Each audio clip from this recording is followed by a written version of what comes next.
The Lavaxians have a very complicated history with technology because at one point they developed very good technology to the point where it became self-aware and it didn't want to work for the organic Lavaxians. And so there was a war.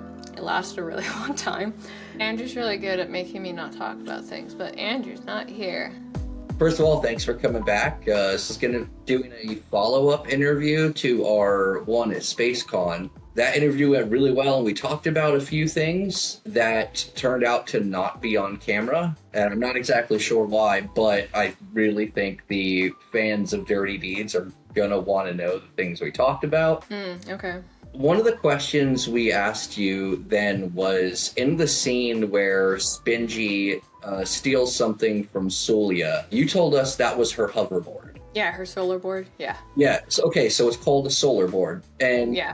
What exactly does a solar board do? If you guys have seen Treasure Planet, it's kind of similar to how like the solar surfing on there works.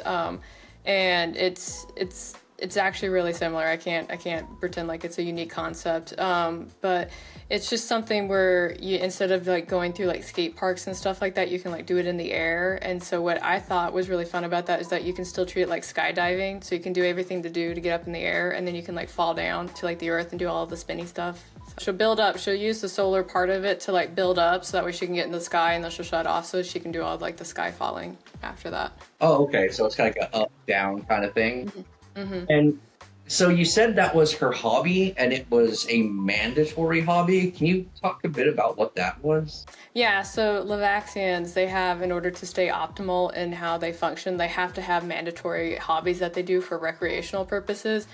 So one of them has to be just for recreational, and then another one has to be kind of like a cultural thing. For Sulia, her recreational, she decided to do solar surfing because that's not related to anything that she does, right? And then she, for her cultural one, she actually studied dance because dance is represented in different cultures, like in various ways. I mean, you can look at the way that, the way that people in Russia dance compared to the way that people in Africa dance.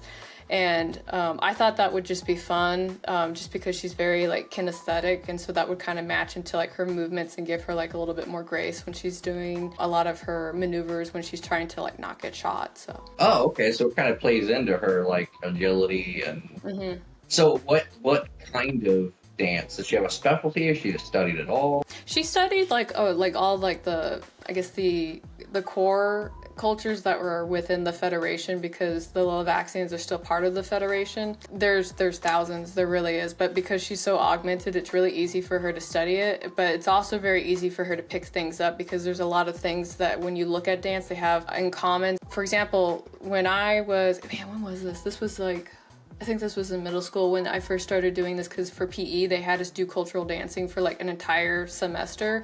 So we had people from Russia show up, we had people from Africa show up, and one of the things I learned is that all the dancing was somehow related to storytelling. We even were supposed to have like a Navajo dancer come up, but they got sick and couldn't come. That was the one I was like really excited for.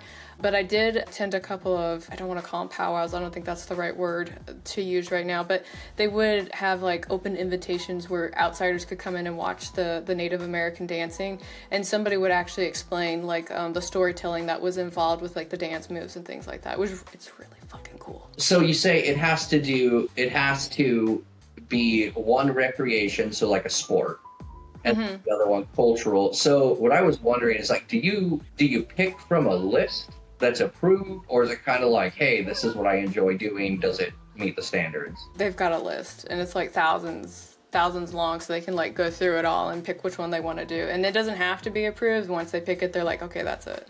Oh, okay, so they just get a list and then they're just given whatever equipment they want. What would Arad's two hobbies be? His cultural one, he picked two because he's Arad, but one of them is poetry and the other one is politics. Just because the way that all cultures do politics is a little different, even though at the core they all do the same bureaucracy. But because he does so much war stuff, I don't know if you guys have looked into, like, you basically can't have war without politics, and you can't have politics without war. And so the two kind of work together, because when you have war, there's politics that direct it, and then when politics need to get something done, war is somehow involved. I learned that when I was taking the master class from the head instructor at the War Academy. I do a lot of reading, and that was one of the core tenets that he mentioned, I think, in like the primary lessons. And there was like 2 books that were based off of that I have on my reading list, but I haven't gone through them yet because it involves Marcus, and Marcus is a little dry read, so I'm not ready for that yet. It seems like you've done a lot of reading on, different motivations, like different, damn. So obviously you did not come up with the characters for Dirty Deeds overnight or anything like that. How long were you working on the story and all the characters and everything? When I knew I was going to get a chance to pitch, one of the first things I did was, if you guys have noticed at Rippaverse, sometimes there's a survey that goes out, and the survey might be kind of like, what do you like to read? What kind of merch do you like? And it's a general interest survey because we want to make sure that you guys are getting the things that you want. And at one point when we were doing like a genre survey, there was the action comics, and right under that was sci-fi and fantasy. And I was like, we really don't have sci-fi. This was before Zaylin. And we had Gooding, but Gooding's more kind of like an inventor character. He's not like deep into like the sci-fi itself. Eric told me that I was going to have a chance to pitch. I knew it was going to be sci-fi because I knew there was a market for it, right? There's one thing to say that you can make to market, right? You can write to market, but you also have to write something that you really like as well. So I was not going to do sci-fi if I didn't love the concept. Now, I really do love sci-fi. I'm a really big fan of it. I could probably talk nerd for a very long time about Star Trek, Star Wars, Farscape, all of that. I percolated on it. It's one of my favorite phrases, where I was kind of like, I want to do something. What do I really like doing? I like doing ragtag teams. When I was going on a trip to see one of my friends, because he invited me out to a barbecue in Iowa, and I had originally like 8 months before said yes, and then as we got closer to like when I had to go, I was like, oh, I have to go, right? And so I was on the hour drive from the airport to his house for the barbecue. My husband and I were going back and forth on this concept. And the reason I wanted to include him, 1, he's my husband, he's very insightful, but 2, he's my market audience, right? So I was talking to him about like, well, I'm thinking about like doing this character with this thing. He was like, that's boring. And I was like, wow, okay, thanks. It was a general back and forth. So we had like a skeleton idea of what the crew was going to be, what it was going to look like. And once I got home from the barbecue, like I sat down at this desk and I fleshed out everything. When I work with characters in general, because I am a character-driven writer before plot, I want to really flesh them out, but I don't want to get carried away. And so what I do is I make sure that when I write the character sheet, so to speak, it's only 1 page long. It's 1 page long, size 12 font, and that's all the room I have. And I have to make as much use of that space as I can. And by the end of it, I should have a fully fleshed out character that I can hand to a concept artist and walk away. Oh, wow. So that's kind of your way of making sure what's important sticks. It's not just writing a bunch of fluff in there. Yeah. How long did it take you to learn to do that? Because you've been writing for some time. I know with like my first book, like I got super carried away. I mean, like notebooks with like tabs on tabs of stuff, and it's like, I think it's over there somewhere. I'm not actually gonna pull it out because I'm kind of embarrassed by it. But it was a lot of research and a lot of writing for something that it was really just for me. It wasn't for anybody else. And as I moved more into comic book writing, one thing that you find with comic book writing when you work for other people, like, companies and whatnot, you don't really have the ability to like take your time with it. Like you have deadlines, and usually those deadlines are like, we need this by the end of the week, or you have to be done writing this by like in 2 weeks.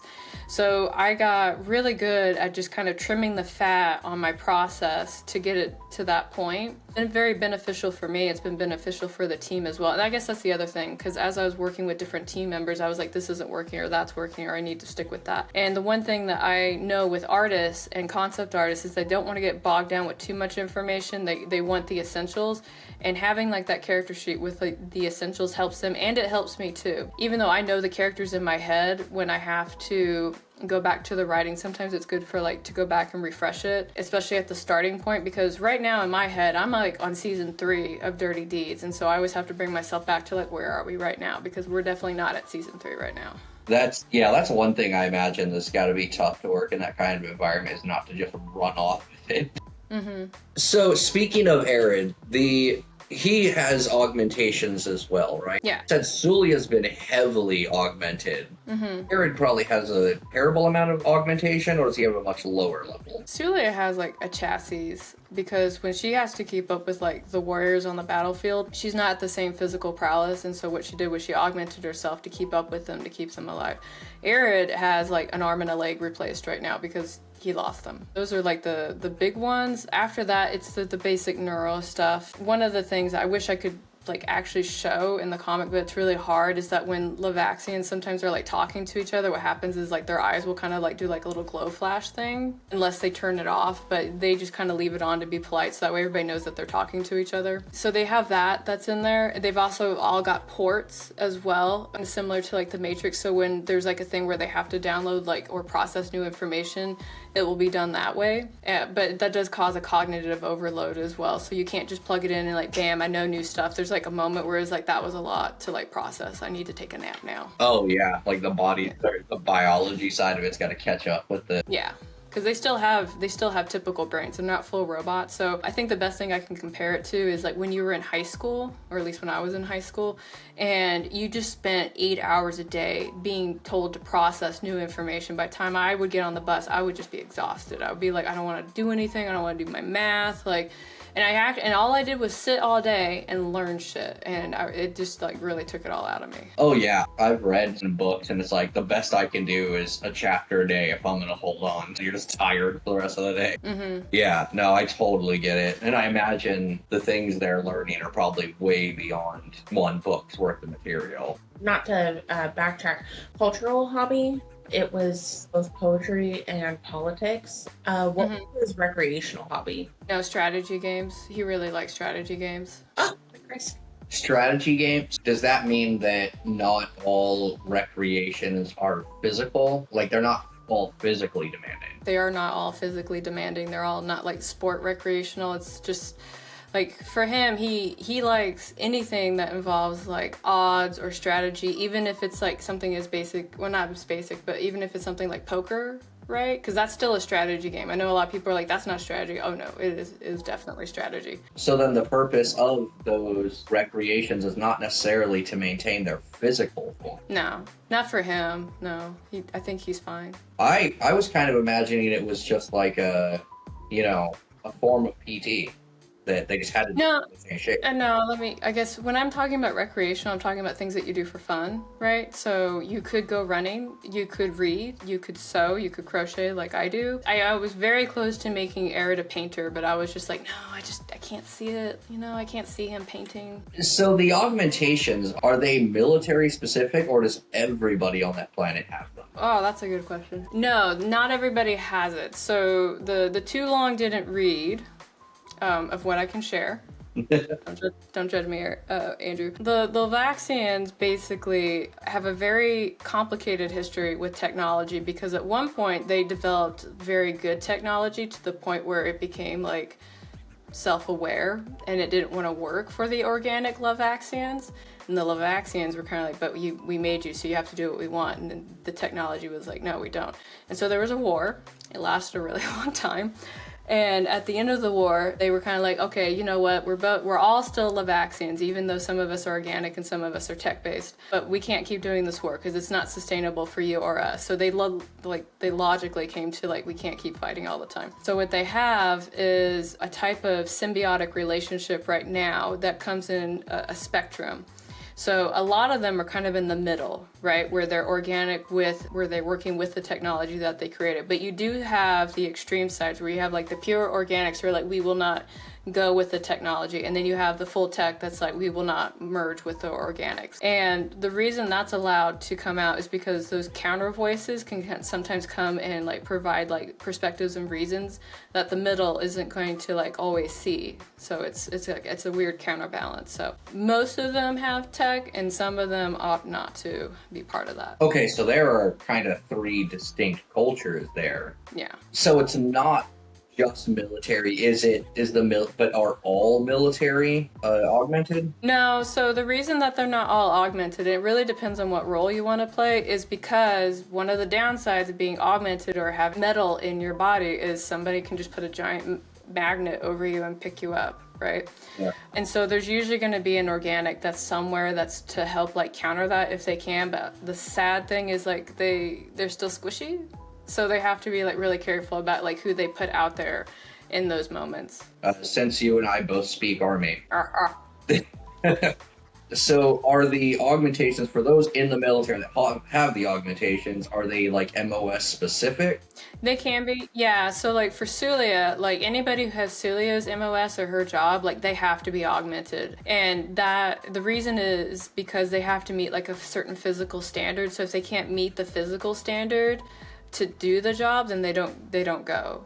It's pure performance based on that. It's like when you're going in war, you have to be able to keep up and you have to be able to do certain things. And if you can't, you put the whole unit at risk, then they're just like, no, we can't risk it. You have to like either go get more augmented or we have to put you somewhere else. So hypothetically, if you could somehow meet the standard without being augmented, you would be allowed to take that role.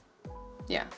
In this military that they're in, how complex is there? Like, in the real military, there are, hundreds of MOSs. Mm-hmm. Is it that advanced in that one, or is it more just straight battlefield stuff? No, they still have like all the roles and things that have. It's like typical military. You're gonna have some that like do like the mental health things. In Lavaxian culture, when you come back from war, they check to see if you're fractured, which is another way to say PTSD. But if you're fractured like mentally, they're like, we can't send you back out, right? And so they have you go and work with the MOS that's gonna either help you or make the call that maybe you need to like go find something else to do that's not military related. You've got the MOSs that are leadership based. Those are like your highly educated people that had to go through all the training and everything else to make like the hard calls in like high stress situations. So it's not like our officers. I hate saying that. It's not like our officers where you get like a degree in basket weaving and somehow you became like involved in intelligence and now you're making calls for people on the ground, right?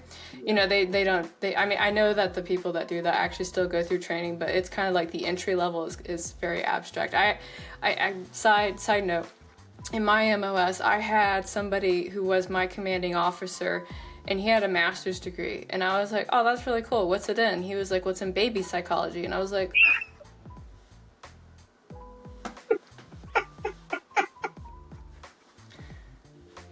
that's cool. That's really cool. I'm glad that you're here with me right now. Oh, that would be rough. That would be Yeah, but that's like the example. I ran into so many people that would like have a degree and become like a military officer and degree nothing related to what they were doing. Yeah, I've seen a ton of it. I've seen a lot of people who intend to go in and get their commission, so they just take the easiest thing that is technically a degree. Yeah, I know like with aviation, that's very particular and very, very strict. Like they have to have the degree in aviation and then they have to go through like the hours on hours of flight simulation stuff just before they even get in the cockpit of the aircraft. So that, I wish it was more like that, but it's not. So, But that's not the way that it works. What's effectively the officer corps in the military that they're from. Yeah, no, it's much different. There was I can't remember the name of the book, but it was talking about like the utopian society from a philosophy perspective, and it was interesting because what they did for this utopia, first off, between the ages of like 1 and 10, you were only allowed to play. Like that was it. You were playing, you were working with other kids, and it wasn't just with your parents, but you were like in like a community of people. So it was like even though you had parents, you were still being watched over by like the other people that were in the village, right? And then once you hit 10, your playtime was reduced to like half, and you would spend the morning learning and then you would be playing in the afternoon. And so as you were learning in the morning, they would be taking note of like, how well you were learning, what you were sticking to. And then after, I think once you hit like 12, they started to like segment you a little bit. Like if you're really good at like doing manual labor, they were kind of like, okay, so you're going to be a farmer. If you're really good at like picking up on math and stuff like that, they're like, okay, we'll keep pushing you on through the education kind of stuff. And they just kept doing that, where as you performed in school, that would and got higher through education, that would like start to slot you for what job you were going to have, all the way up until you got to like the 1%. So it's like usually like 2 people at this point, the 1% of the learners at your age bracket, and one of those 2 people would become the governing body of your area, because you were so well learned and experienced at that point that you could help make like sound judgment calls for the whole community. Most people are like, that sounds like a dystopia. It's like, it could be, depending on who's making that 1% call at the top. But yeah, that was my general idea. At least not the 1%. They actually do have, like, because it's a spectrum, right? You've got your organics, your middles, and your mechs, right? So they have like a little governing body where they have like a little Senate floor and they talk and all of that. But the process in which you get, like, you know, kind of funneled to the job that you do is similar that way. So you mentioned something earlier about the ports and how they can, you know, absorb new information and effectively download knowledge. That would imply it has a network capability, and that's kind of one thing I was thinking about with Dirty Deeds being on the run. Does that mean those augmentations can be tracked? You can do it locally. You don't have to do it like in the cloud, so to speak. So if the ship itself has that information on it, then they can take it from the ship. But if they have to get it from a different source, then you can get, it's almost like you can get like a floppy disk, right? You can get the floppy disk with the stuff and then you can do it that way. Oh, okay. So as long as they don't grab from the wrong library, they're not in too much of a problem. Yeah. Oh, okay. Because I was wondering, I was like, man, for a crew on the run, that could be an issue. There was another thing that this doesn't have to do with the augmentation, but the question's been bothering me. You said that Sulia and Spingy like to solar surf together. You're asking for deep lore. No, I mean, like, you know, when the crew first got together and they were learning how to like get along and stuff like that, and, you know, at some point, like, even like the crew needs a break, right? And so at one point when the crew had a break in a place that would allow for solar surfing, like Sulia went to go solar surf, and Spingy, not knowing anything about it, asked if he could go. And unfortunately for Sulia, Spingy is extremely adorable, and although her face will not show it, anytime Spingy wants something, she's usually going to be like, okay, yeah, you can have what you want. So they just started solar surfing together. Yeah. So, and usually when I say together, she's the one that's surfing, and he's just like holding on with like two of his arms while the other two are up in the air, and he's going wee the entire time. So when on our last interview, when we were talking about it, and we mentioned that we need art for it, I just pictured it like being like Titanic style, where, like, you know, he's like kind of holding Spingy and his arms are just out. Oh, that could work too. Yeah, I just, in my mind, I pictured it like he's on like the front of the board holding on to it that way while they're doing like a dive down, but that works too. I hope that works into a story one day. I think that's a scene a lot of people would probably enjoy. Everybody seems to like Spingy. I like Spingy too. It's good. Y'all have very good taste. So, speaking of which, when Dirty Deeds came out and it ran through the pre-order and all that, a lot of the release had to do with Spingy. Did you kind of influence that way because you knew Spingy was going to be popular, or was that someone else's decision? I had no idea who was going to be popular. I really didn't. It's one of those things, you know the phrase, all plans fail at first contact with the enemy? Yeah. So I was like, I have no idea what's going to happen when this, you know, hits the water. My goal, at least when I was working with the team to like make the trailer and stuff like that, was I wanted to have it set apart from the other trailers, because if you listen to some of our other trailers, it's kind of like it's a very nice montage with some good pictures and stuff like that. And I wanted to make it like hook based, right? So I wanted to open up with you seeing like the vehicle racing away, and there's like some minimal dialogue and some good fighting. And it's like, who are these people? Why do they have this illegal worship? Like, what's going on? It's like, please buy my book and find out. Please do that. So...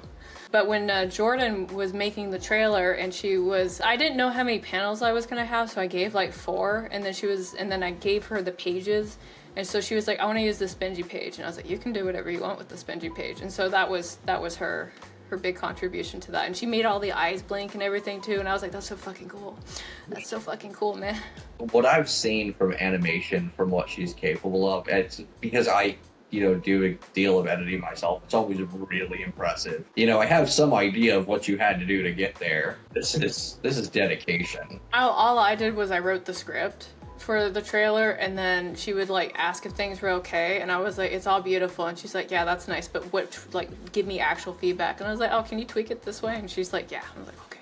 Okay, so another thing we talked about that I really enjoyed, and I think a lot of Dirty Deeds fans are going to enjoy, is you were talking about, the Dirty Deeds crew didn't just come together one day. How did that work? Who knew who? Well, I wrote a book about it, Whether I get to release it sometime this year, I don't know, but I'll let you know. But so the way it started though was Rinla knew Felsiar because when Felsiar was about to die because he stole the panties of an alien queen, it was like, I see you're really good at getting into places that you're not supposed to be, so how about instead of dying, you come work for me? And he was like, I'm all about that. I don't want to die. Can I keep the panties? And she was like, yeah, whatever, right? That's how came to work together. So whenever she needed something done that had his skill set, he was like, yeah, I'm here for it. Let's go, because I still have the panties and I'm not dead. Felsiar knew Beatles because obviously when you're a criminal, you have to have what's referred to as a flee team, which is the team that flees from the scene, right? And so Beatles happens to be a really good flea pilot, right? So he's really good at flying away from things that he should probably be flying away from. Beatles knows Spingy because they've been working together for a very long time. None of them knew Arad or Sulia. Their first introduction was basically how like the whole crew came together, and that was exciting for everyone involved because you have like these two hardcore military individuals that get put together with like a kind of like more colorful group, and there was obviously like a little bit of clash. Spoiled just a little bit, I'm sorry Andrew, but the first time Felsiar got to meet Sulia, she broke somebody's nose and he was like, I'm into that. It's like everybody that at least that I talk to has this general opinion, like as far as the whole operation goes, Rinlin is in charge. Like, she is the senior most. When feet hit the battlefield, you listen to Arad. Mm-hmm, yeah. Or when somebody wants to be part of the Dirty Deeds crew, or, you know, should there be more members in the future, is that just going to be everybody agrees, or they just kind of force themselves in? Or does Rinlin have to approve it? I would imagine in my world, where I've already like 3 seasons in, that it would be more of like, if it happens, it happens, and if it doesn't, it doesn't. You know, you'll have some people that are only there for like a short period of time, and then you'll have people that linger for various other reasons. Yeah, with so many members of Dirty Deeds being on the run, I kind of imagine, you know, they're going to be a little skeptical of who they're going to let in. Yeah, I mean, I will say that the first issue is where you get to meet a new crew member. And so you get to see kind of like how that crew member gets on the ship.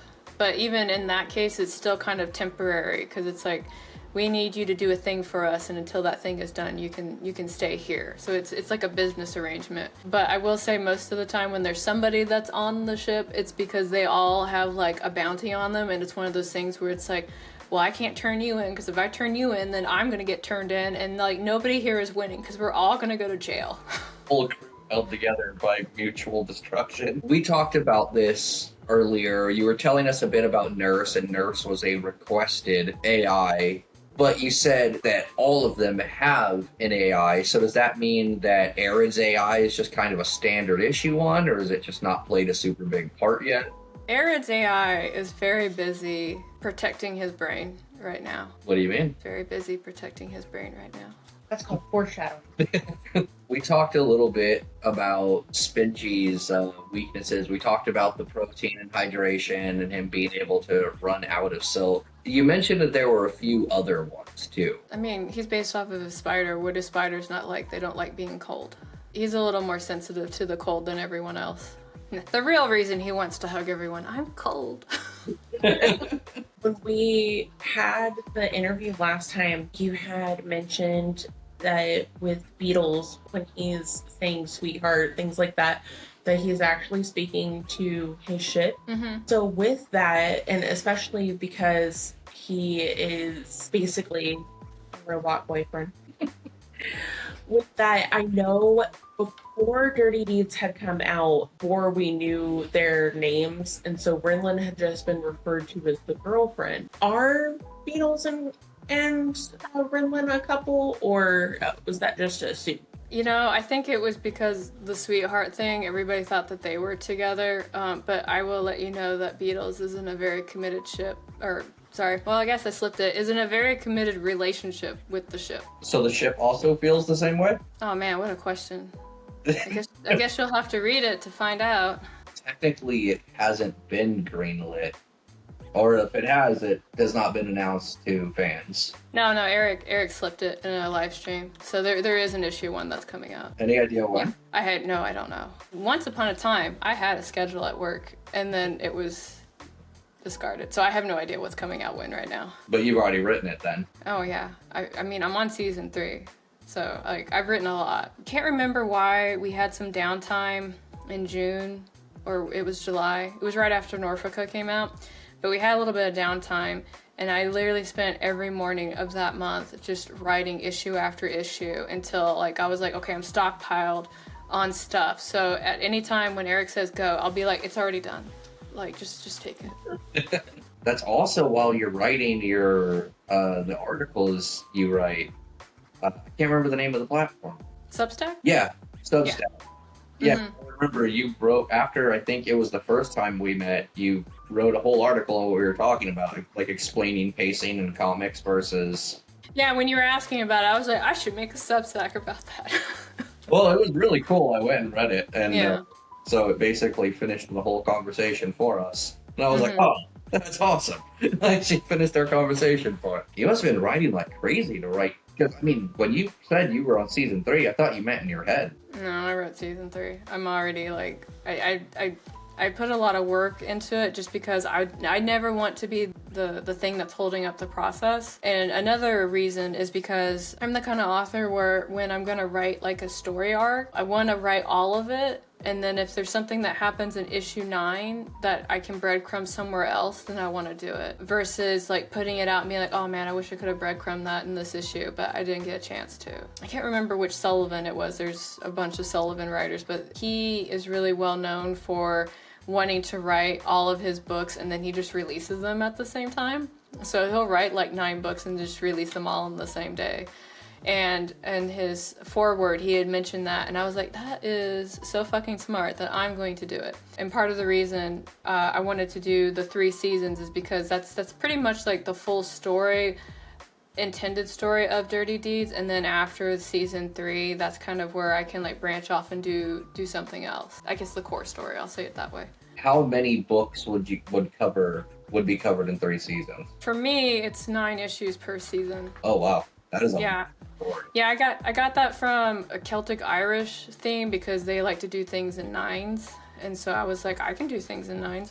So every season has nine issues. And so what I've done is I pretty much like have written like a bunch of like 45-page scripts that are there. And, you know, when it's time to get them looked at or amended or anything like that, the nice thing is like if for some reason like I turn in like script 2 and Eric says, okay, this isn't going to work in our universe, that gives me time to go and like tweak all the other scripts if I have to. So that way if there's like, if I accidentally broke the world, which I was really careful to not do, I could go and make sure that I make that change everywhere. This is something I was talking to Andrew about, but it just kind of popped into my head. Is there a choice editor that you work with? I had an editor that I always went to. Right now, like for the scripts at work, I mostly go through Andrew because Andrew's really good at finding like too many of my commas and stuff like that. But Andrew's also not going to be shy about saying like this doesn't work or anything else. Like I need like editors with teeth. And I always have to tell folks, like, I have rhino skin, so if you write lazy writing on here, I'm not going to be offended. I'm going to be like, okay, you're right. I was lazy when I wrote this. But that's my core editor right now. I had another one a couple years ago, but I can't make this shit up, though, so hear me out. She had to stop editing because she had to get a different job to replace her car because a literal crackhead got into her car, stole it, and then ran it into a light pole. Wow. Yeah, and so she was kind of like, I have too much going on with my 2 kids, I can't edit anymore. And I was like, okay, well, when you come back, I'm like, right here.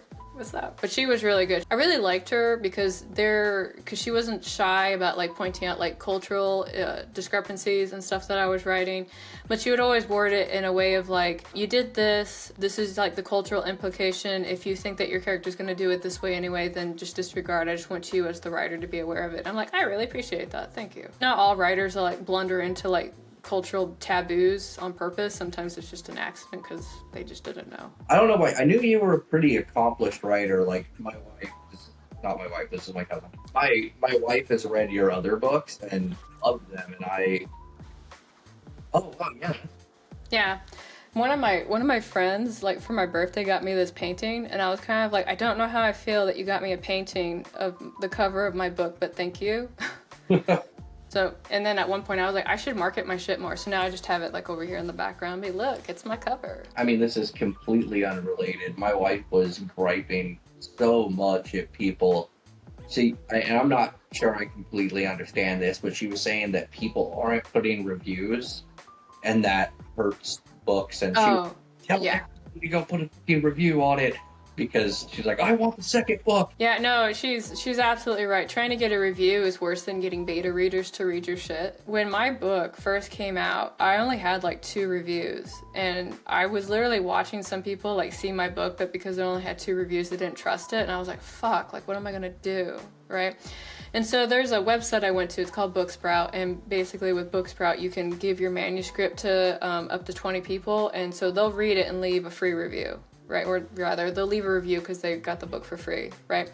As long as they put in there, like, I got this, this book for free in exchange for a review. So 20 people accepted the book, only 10 people left reviews, but like when those 10 people, thank you very much, came in and left the reviews, like I started seeing like my sales go up a little bit.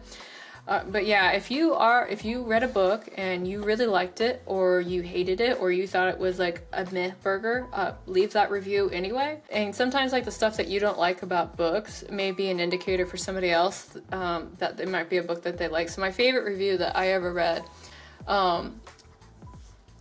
was somebody who was kind of like, don't buy this romance novel. It is not a clean romance novel. There's just sex all up in this place. And there was some more, but I was like, buy. Different strokes. Yeah. No pun. Definitely intended. Yeah. Yeah, I guess I didn't really have a grasp on how much you actually write. We hear about the books you write, we hear about that, but I mean, between the research you're describing and, how far ahead you've written, it sounds like, man, you're just writing 24/7. I write a couple hours in the morning and then I have to go to work. I do segment like what it is that I'm writing on. So like the blog posts that you read, I usually write on the weekend and schedule those out. And then there's articles, so for a little while at work, we were doing about 1 article a week when there was like 3 to 4 writers, just so we could have evergreen stock material. So that way when we have like really busy weeks, like the week that we had SpaceCon, we just grabbed an evergreen and slapped it in there so we didn't have to worry about it. But in some cases when there's like a new release that's popping up and we didn't know about it, then we have to write an article for that. That takes me a little while because I can't speak for all the other writers, but when I write the article, I also have to SEO the article as well. So that means that I have to make sure that the headers match with the search criteria. I have to make sure I'm not like overusing SEO terms, and then I have to figure out how to work in evergreen and red SEO terms. So blue SEO and red SEO. So red SEO are terms that are used all the time, like comic book, but for work, some of our blue SEO terms that don't get used very often or have a lot of competition, like Saska Sisters is actually one, which is why I'm always trying to squeeze it in there with their articles and releases. And then Rippaverse is unique. And then any character name. So if there's a book that's got a character in it, like Brian Solari, like I'm slapping that in there. It's like, so that when people are like, who's Brian Solari? The article will pop up. I hate SEO. I hate it so much. I want someone else to do it. Well, it's kind of odd because it seems like you know a lot about it, but in like the marketing teams that I've worked in, that's typically one person's job. Yeah. Well, because I learned it because at one point, because I'm actually in the middle about to revamp my own author website, because I tried like this one template for a while and it kind of worked, and I was like, you kind of did what I needed you to, but it's got some quirks in it, so I think I'm just gonna like scrub it and start over. When I have to run my own website, I have to do all that by myself. It's a one-woman show, so I have to do all the articles, I have to do the SEO, I have to do the links, the reach out, everything. So the perk of that is that I've acquired this wide knowledge base on how to do it, and the con is that because I have to do all of it, it eats up a lot of my time. So sometimes like when we have to SEO articles at work for something that's happening on Friday, that's like an hour or 2 of my day gone because I have to sometimes change headers or I have to make up headers. And the other thing with SEO is I have to add in links. So I have to add in like 2 in-house links and 2 outside links. So I have to be able to link certain things to other pages on the website and then things that go outside. And I have to make sure that they're credible links because within SEO, and I know we're not talking website stuff for this entire interview, so I apologize for getting on this tangent. But you have white hat SEO and you have black hat SEO, which is where you grab a really popular link that everybody's going, you just like slap it into your page somewhere. Right. Just because then it will look like, you know, you have that same traction. But the problem is once the Google bots find out that you're using black SEO, it slaps your website like all the way down. I won't say where I worked at, but I worked at a place and they did black hat SEO, and I found out because there's tools that you can use to go find that on a website, right? And so when I saw that there was black hat on the SEO or black hat SEO on the website, I went to the person in charge of the website. I was like, hey man, where'd this come from? And he was like, well, I don't know, I've never seen it before. And I was like, well, that's really weird because you're the last one to edit this page and it says that you put it right here. So what are we doing? You're literally risking the website and all of our products because you're doing this. So like, how do we not do that? And this was not Rippaverse. This was like a different company I worked for. I have no idea how they're doing. I haven't looked it up. I don't care.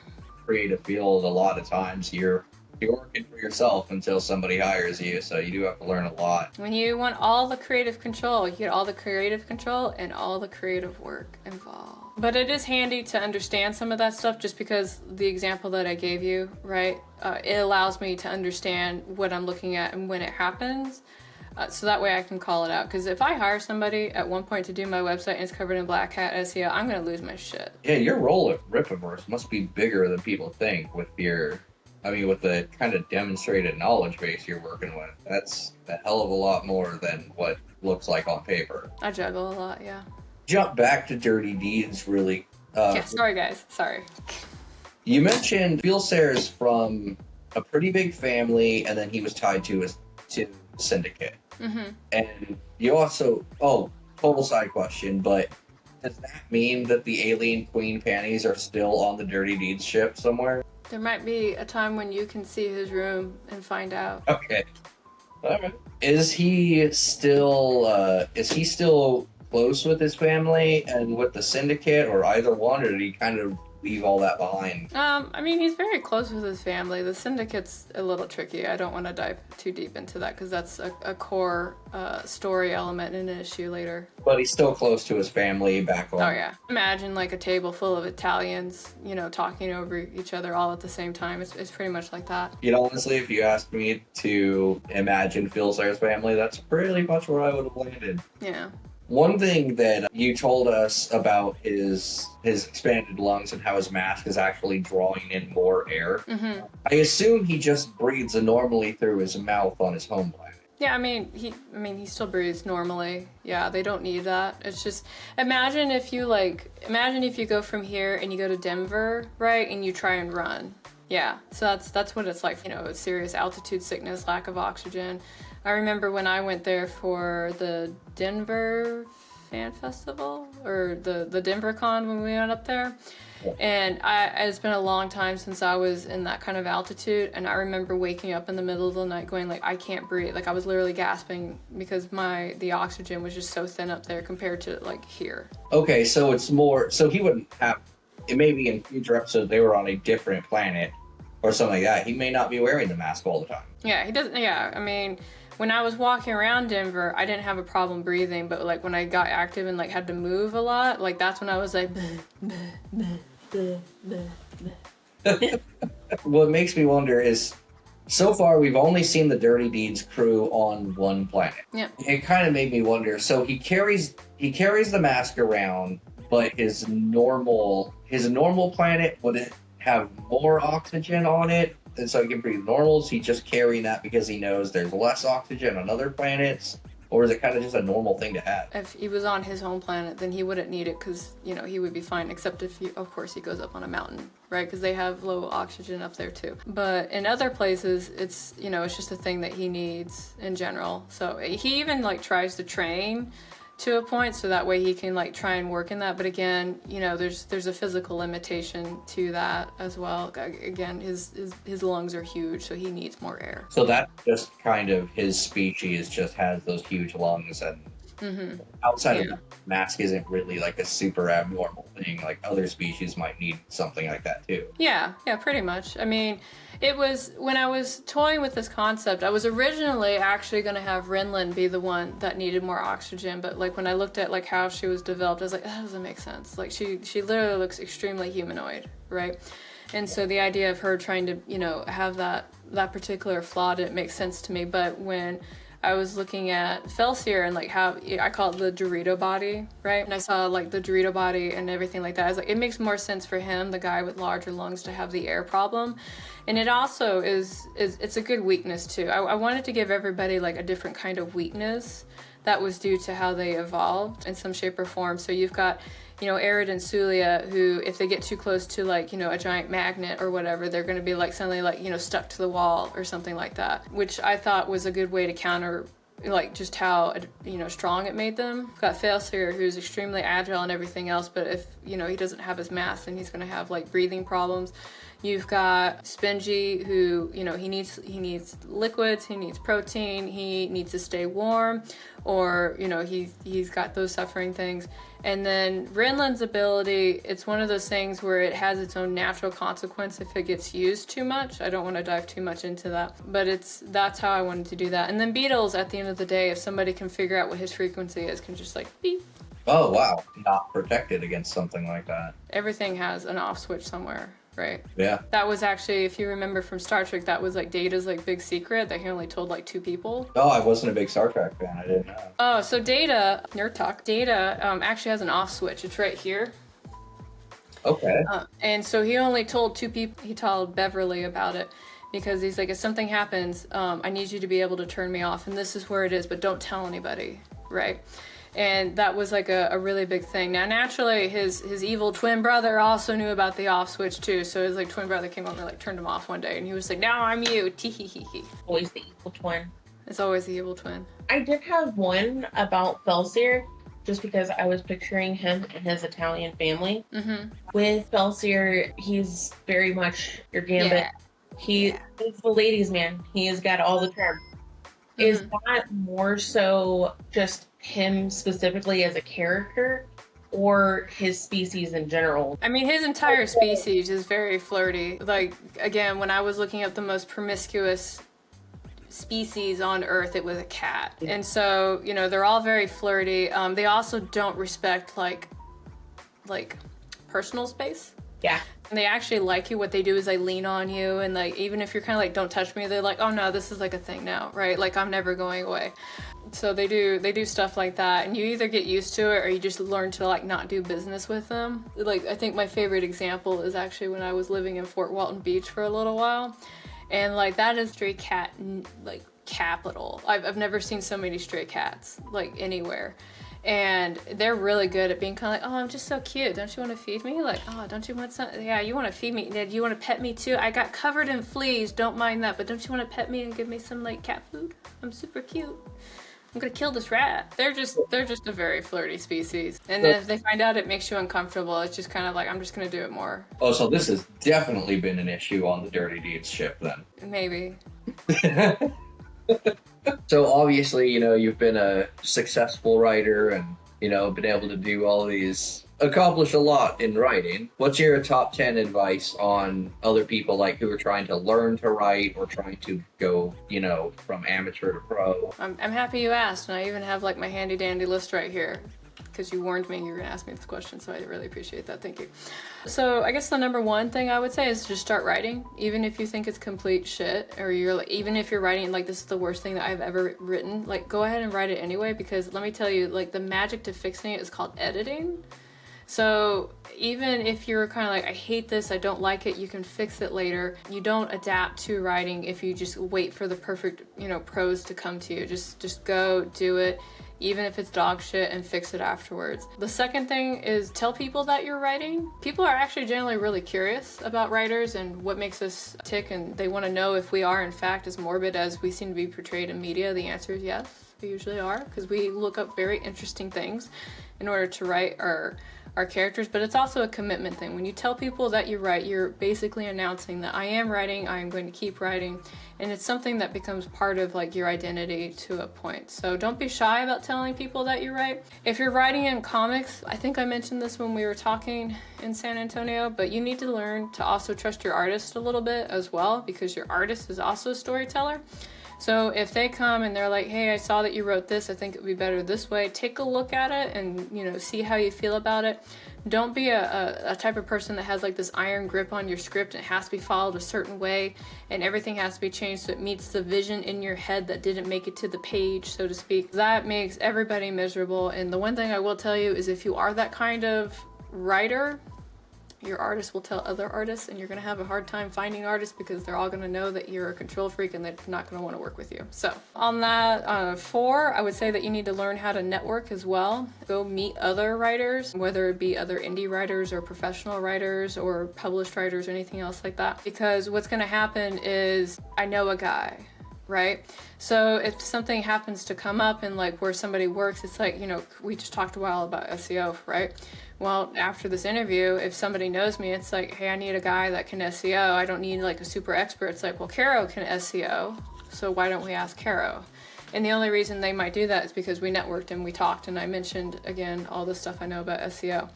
I want to be clear that networking is not pitching. Do not go over to another writer and pitch a collaboration or an idea or try and sell something. Just literally just try and make like that organic connection with them.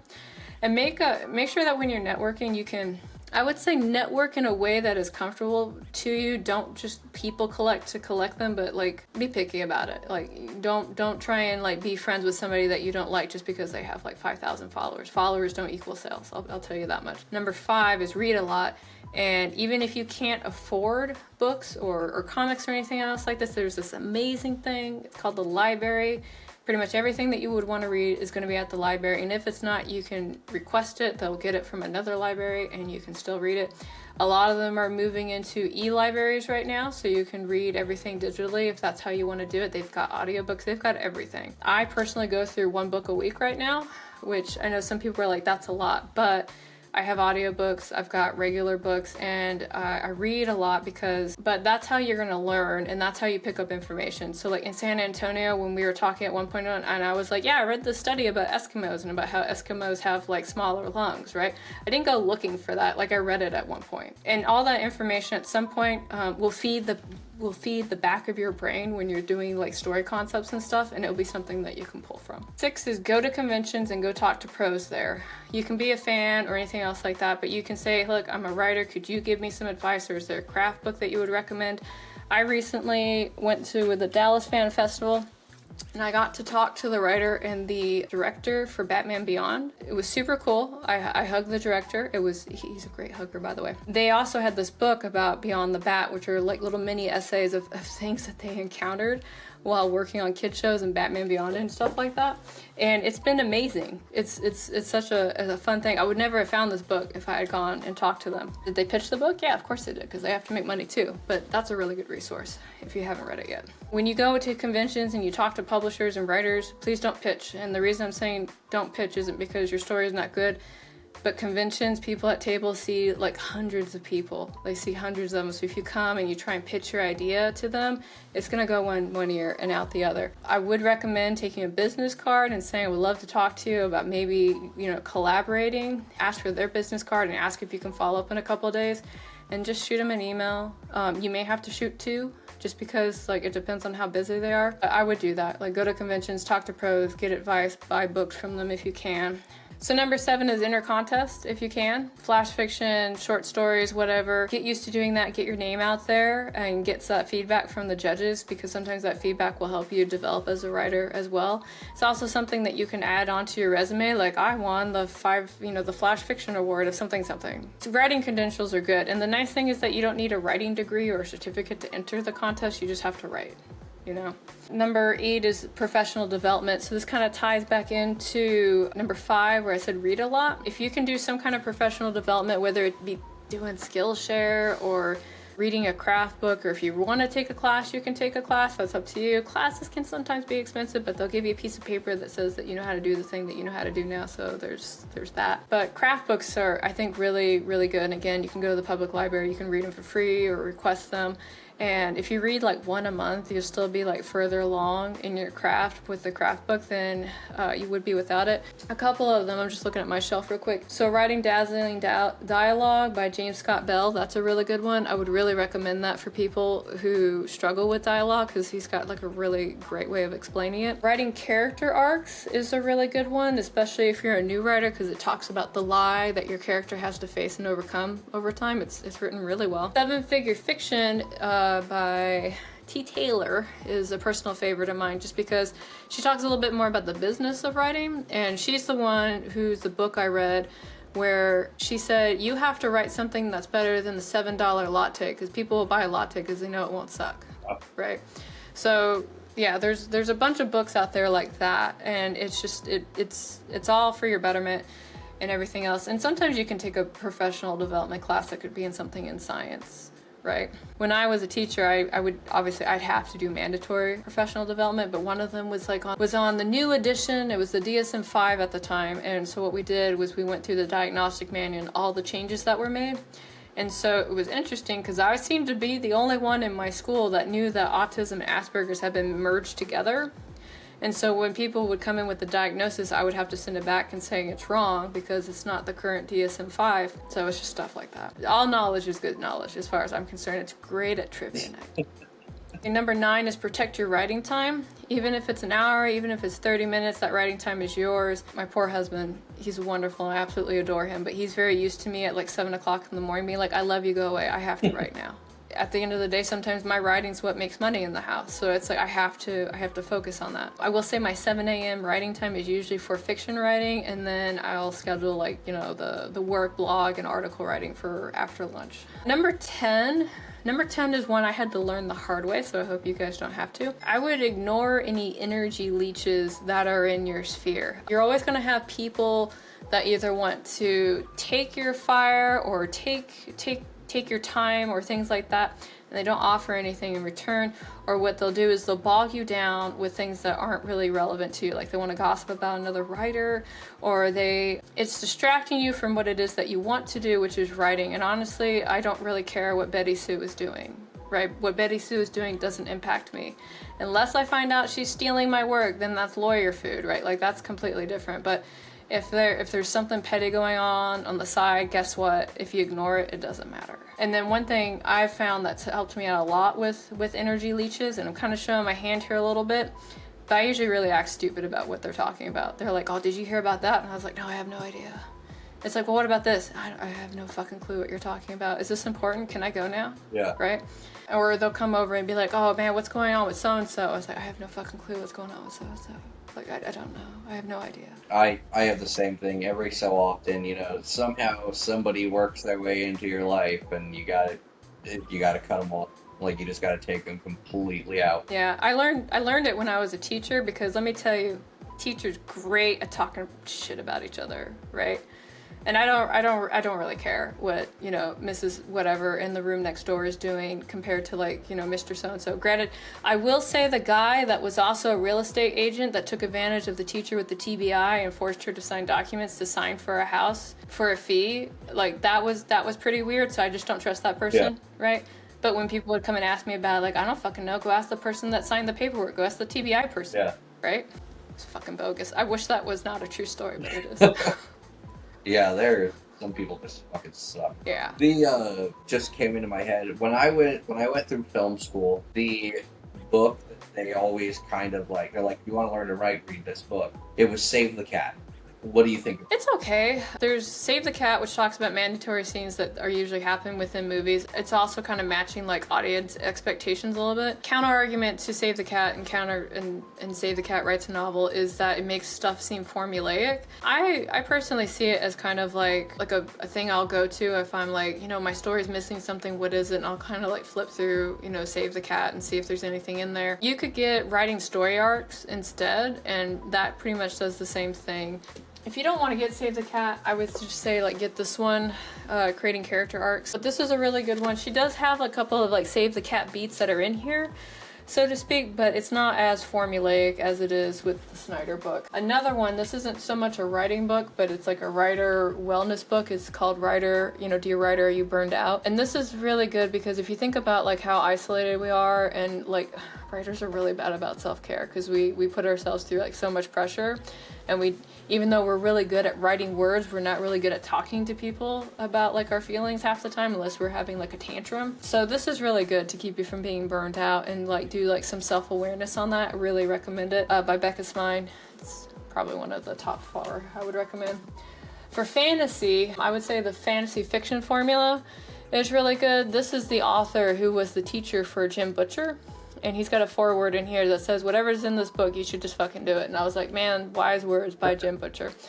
It is on Audible, Kindle, all that stuff. So however you want to listen to it, you can do that. I got it in the physical form because I like it just that much. The other one I would recommend is Body Trauma.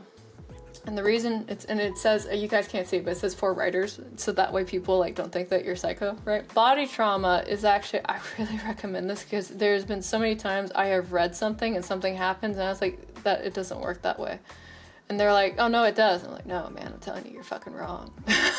Like, so if you want to do violence, wounds, injuries, and you're not really sure about like the outcome of it, I would at least come in here because it's got like some good medical terms and things in here, and it kind of explains like if you stab somebody in the kidney, these following things will happen, right?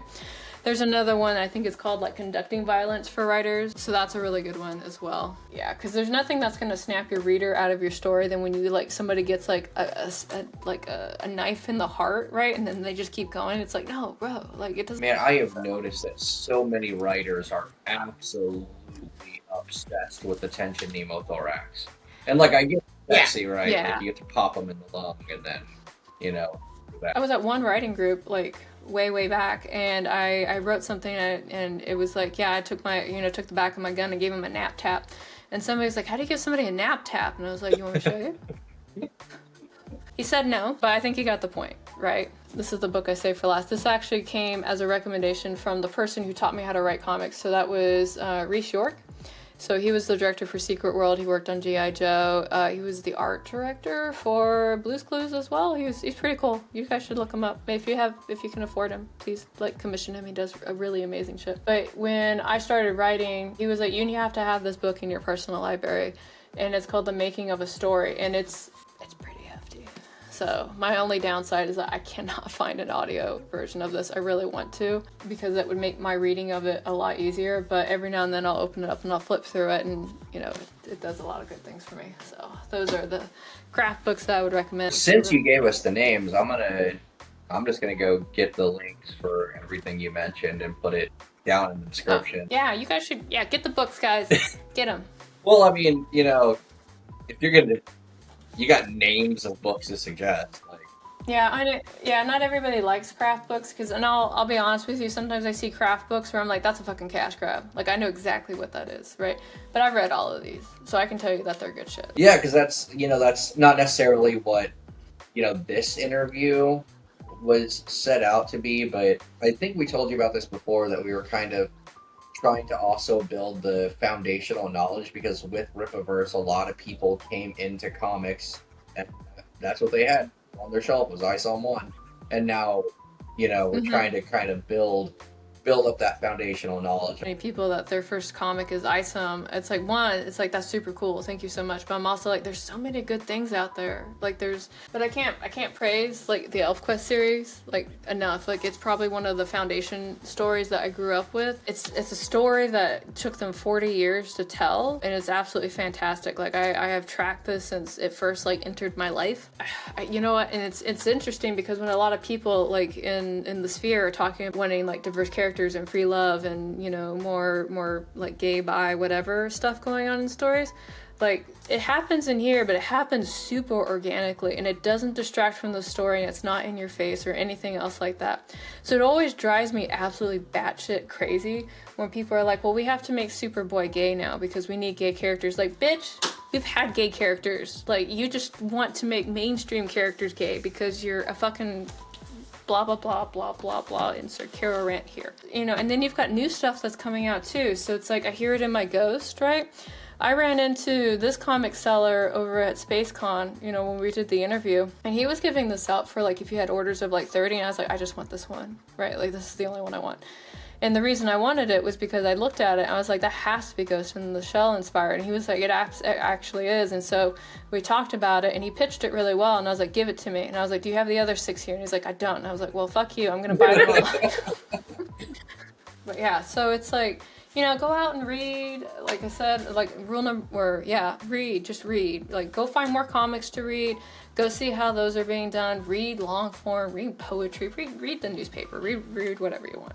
No, those are all cool suggestions. That's another thing. I'm going to have to look into those because we're going to do that. We want to kind of cover books you may not have otherwise heard of. It's like going to be smaller indie things. One that I absolutely loved. You've probably heard of it, but it's Soul Finder.